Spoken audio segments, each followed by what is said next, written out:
Doctor साहब, क्या हुआ इनको? कोई बात है, बताइए ना।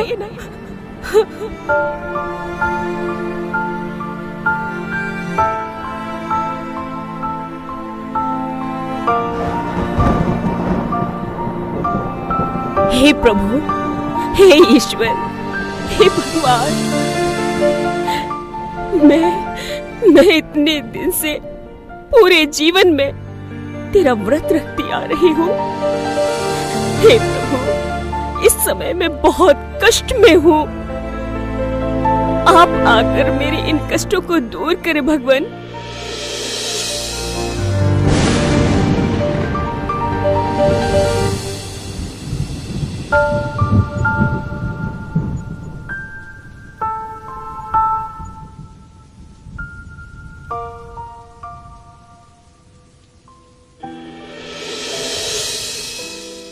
बच्ची, मैं तुम सभी मनुष्यों के कष्ट दूर करने आ गया हूं। ये आवाज कहां से आई? ये आवाज कहां से आई है? बच्ची, मैं तुम्हारी पुकार सुनकर तुम्हारे दुख को दूर करने आ गया हूं। ये आवाज मैं किसकी सुन रही हूँ? ऐसे शांति देने वाले बोल किसके हैं? आप कौन हैं? बच्ची, मैं तुम सबका परम प्रिय भगवान बोल रहा हूं, जिसको तुम मनुष्य बहुत समय से बुला रहे हो और मिलने की कामना करते हो। तुम सब मेरी रचना हो, परंतु तुम मुझे यथार्थ रूप से नहीं जानते कि मैं कौन हूं, मेरा रूप क्या है, और तुम मुझे कैसे प्राप्त कर सकते हो। मेरी खोज में तुमने बहुत पीड़ा और कष्ट सहन किया है। भगवान, ये मैं क्या सुन रही हूँ? क्या सच में भगवान आ गए? हाँ बच्ची, मैं भगवान ही बोल रहा हूं। हे ईश्वर, हे प्रभु, कृपा करे भगवान। आप अपना परिचय दे और मेरा मार्गदर्शन करे भगवान, मेरा मार्गदर्शन करे। हाँ बच्ची, मनुष्यों ने भिन्न भिन्न भाषाओं में मेरे भिन्न भिन्न नाम रख दिए हैं। तुम सब वास्तव में मुझे एक को ही अलग अलग नाम से पुकारते हो। हे भगवान, हे राम, हे प्रभु, हे ईश्वर, ओ गॉड, अल्लाह, खुदा। पर कोई मुझ परमात्मा को यथार्थ रीति से जानता नहीं है। मनुष्यों ने और भी बहुत से नाम रखे हैं, रुद्र, विश्वनाथ, सोमनाथ, महादेव, परंतु मेरा एक ही नाम शिव है। मुझे सदैव शिव ही कहते हैं। मेरा नाम कभी बदलता नहीं है। मनुष्य आत्मा का नाम बदलता रहता है, क्योंकि मनुष्य पुनर्जन्म में आते रहते हैं। मेरी महिमा में तुम गाते हो एक ओंकार सतनाम, अजूनी, अभोक्ता, अकाया, अकर्मा, अर्थात मैं किसी भी कर्म बंधन में नहीं आता हूं। अजोनी, मैं जन्म मरण में नहीं आता हूं। अभोक्ता हूं, अर्थात मैं इन 5 तत्वों का कोई भोग नहीं करता हूं। अकाया अर्थात जिसका कोई आकार न हो। मैं अकाल मूर्त, कालों का काल, महाकाल भी मैं ही हूं। मुझे काल खा नहीं सकता। मैं सभी को मुक्ति का रास्ता बताता हूं। मैं ही इस सृष्टि का रचयिता हूं। कौन? सृष्टि का रचयिता? भगवान? पर कहां? मुझे तो कोई दिखाई नहीं पड़ रहा है। हां, तुम मुझे और मेरे सत्य रूप को नहीं जानती हो। मैं इन आंखों से देखने में नहीं आता हूं। मैं देहधारी नहीं, मैं निराकार हूं। मैं जो हूं, जैसा हूं, मैं अपना परिचय स्वयं देता हूं, क्योंकि मैं ही देवताओं, मनुष्यों, पांचों तत्वों, सारी सृष्टि का रचयिता हूं। मैं सर्वशक्तिवान हूं। मैं सबका दुख हरता, सुख करता हूं। मैं निराकार हूं। सर्व आत्माओं का पिता, परम पिता, परमात्मा हूं।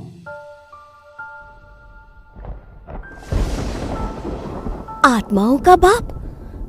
निराकार? मैं समझ नहीं पा रही हूं प्रभु, मुझे समझाओ। बच्ची, तुम्हारा यथार्थ स्वरूप आत्मा है। ये भौतिक शरीर नहीं। और आत्मा निराकार है, एक बिंदु प्रकाश पुंज के समान। आत्मा भौतिक शरीर को चलाने वाली ऊर्जा, एक चैतन्य शक्ति है। जितने मनुष्य हैं, उतनी आत्माएं हैं। मनुष्यों के भौतिक शरीर इन आंखों से देखने में आते हैं, पर आत्मा को इन आंखों से देखा नहीं जा सकता है। आत्मा को केवल दिव्य दृष्टि द्वारा ही देखा जा सकता है। मनुष्यों के रंग रूप भिन्न भिन्न हैं, परंतु आत्माएं भिन्न भिन्न नहीं, सब एक जैसी ही हैं। सिर्फ हर आत्मा की भूमिका भिन्न भिन्न है। जैसे मनुष्य छोटे बड़े होते हैं, वैसे आत्मा छोटी बड़ी नहीं होती है। आत्मा का रूप एक ही है। आत्मा अजर, अमर, अविनाशी है। शरीर विनाशी है। आत्मा एक शरीर छोड़ दूसरा शरीर धारण करती है। मैं सर्व आत्माओं का पिता, परम पिता, परमात्मा हूं।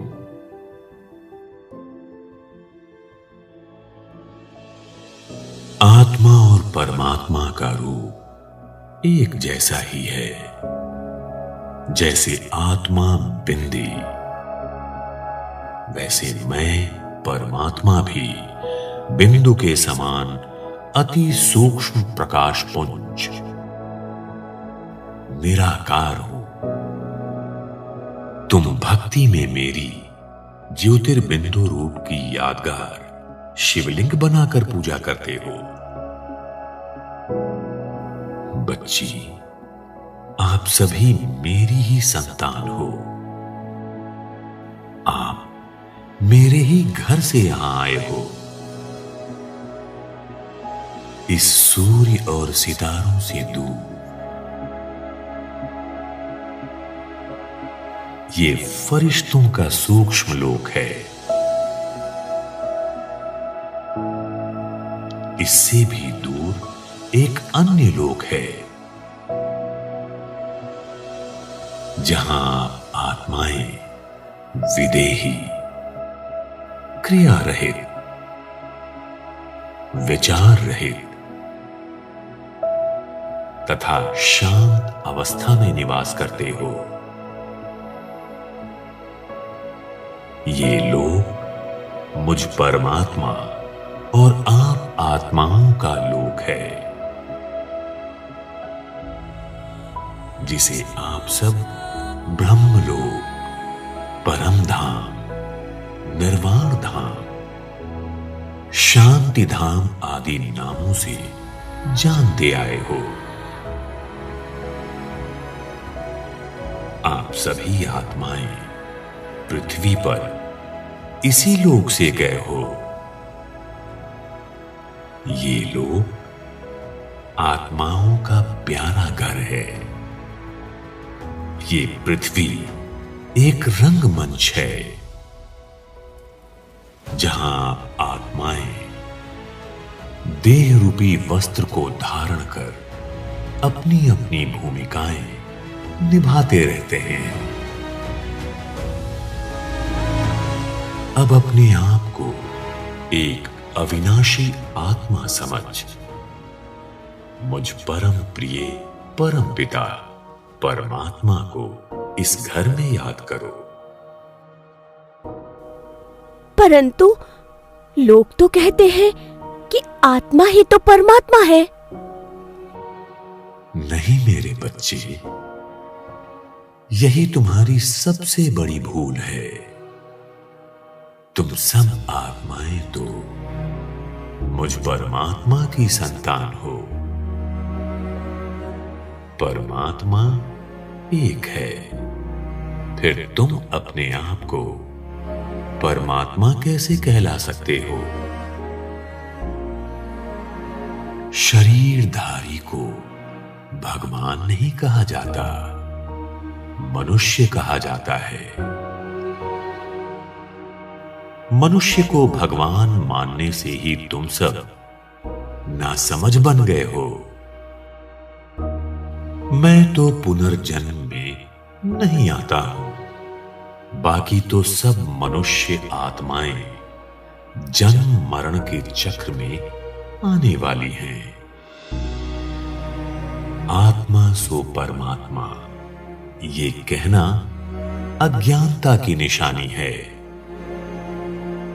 अपने को भगवान कहना परमात्मा की ग्लानि है।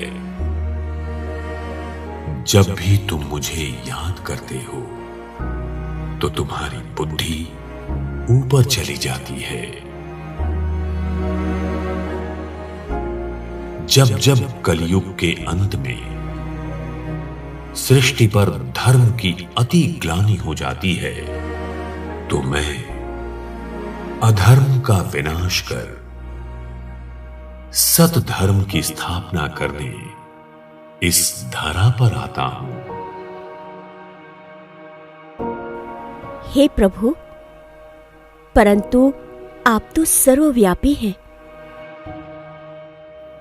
बच्ची, अगर मैं सर्वव्यापी हूं तो तीर्थों पर, मंदिरों में, धार्मिक स्थलों पर जाने की क्या आवश्यकता है?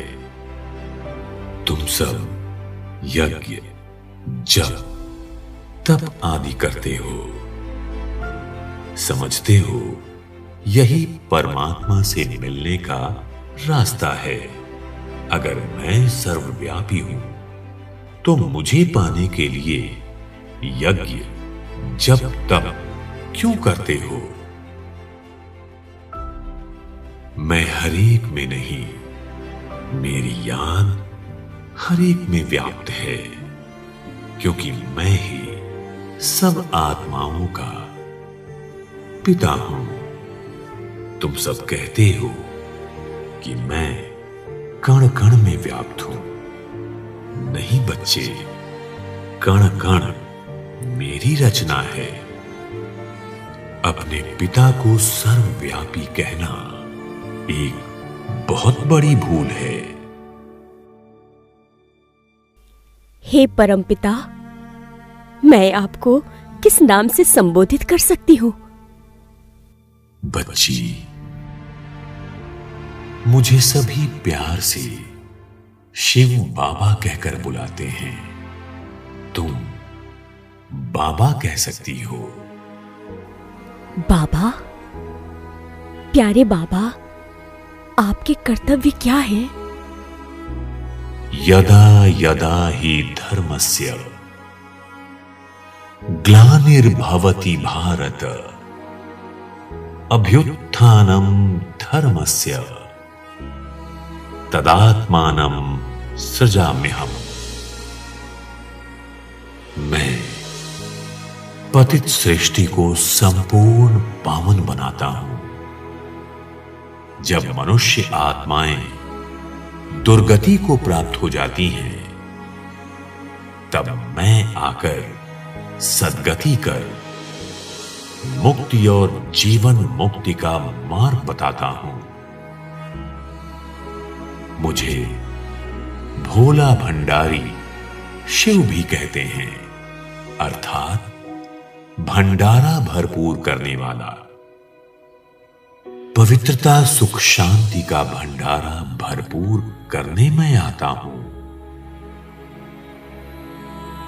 कलयुग के अंत में जब धर्म की अति ग्लानि होती है, तब मेरा अलौकिक दिव्य जन्म भारत में होता है, जिसे तुम सब शिव जयंती, शिवरात्रि के रूप में भी मनाते हो। परंतु मेरा जन्म किसी माता के गर्भ से नहीं होता। मैं तो कालों का काल, महाकाल, प्रकृति को अधीन कर अवतरित होता हूं और नई सृष्टि की रचना कर वापस अपने धाम चला जाता हूं। बच्ची, अब परिवर्तन का समय आ चुका है। यही समय है जब सब मुझसे मिल सकते हैं। इसको ही पुरुषोत्तम संगम युग कहा गया है। संगम अर्थात कलयुग और सतयुग का संगम। इस संगम युग की आयु बहुत छोटी है। ये बहुत शुभ मंगलकारी समय है। बच्ची, अभी मैं अवतरित होकर राजयोग सिखा रहा हूं। जब आप धरती पर आ चुके हैं, तो हम सब इतने कष्ट में क्यों हैं प्रभु? मैंने और मेरे पति ने पूरे जीवन में कभी कोई अनुचित कार्य नहीं किया, फिर भी इतने कष्ट क्यों है प्रभु? बच्ची, कलयुग के अंत में तुम सब श्रेष्ठ और सत्य कर्म को भूल जाते हो। तुम्हारे कर्म ही इन कष्टों का कारण है। इसलिए मैं ईश्वर ही सत्य और श्रेष्ठ कर्म का ज्ञान देकर पूरे विश्व का दुख दूर करने आया हूं।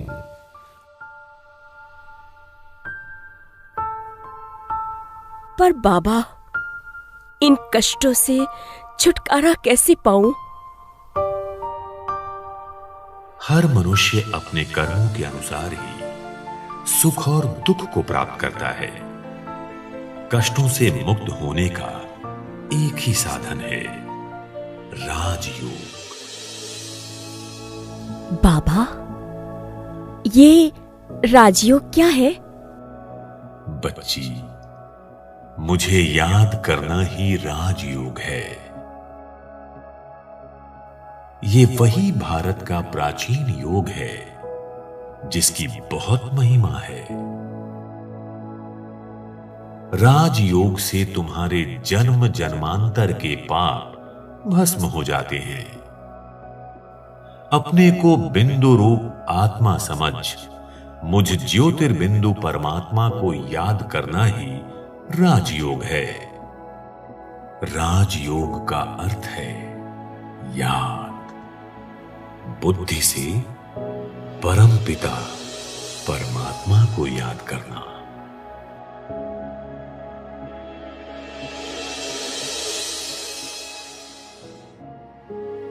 बाबा, प्यारे बाबा, आपने मुझे ज्ञान से परिपूर्ण कर जो कृपा की है, आपका हृदय की गहराइयों से धन्यवाद बाबा।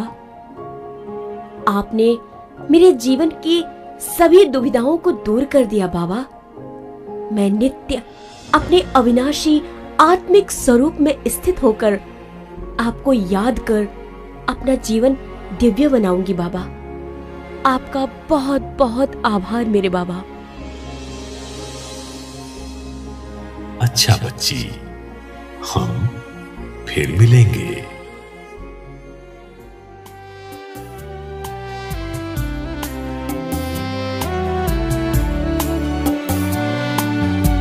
ईश्वर से हमने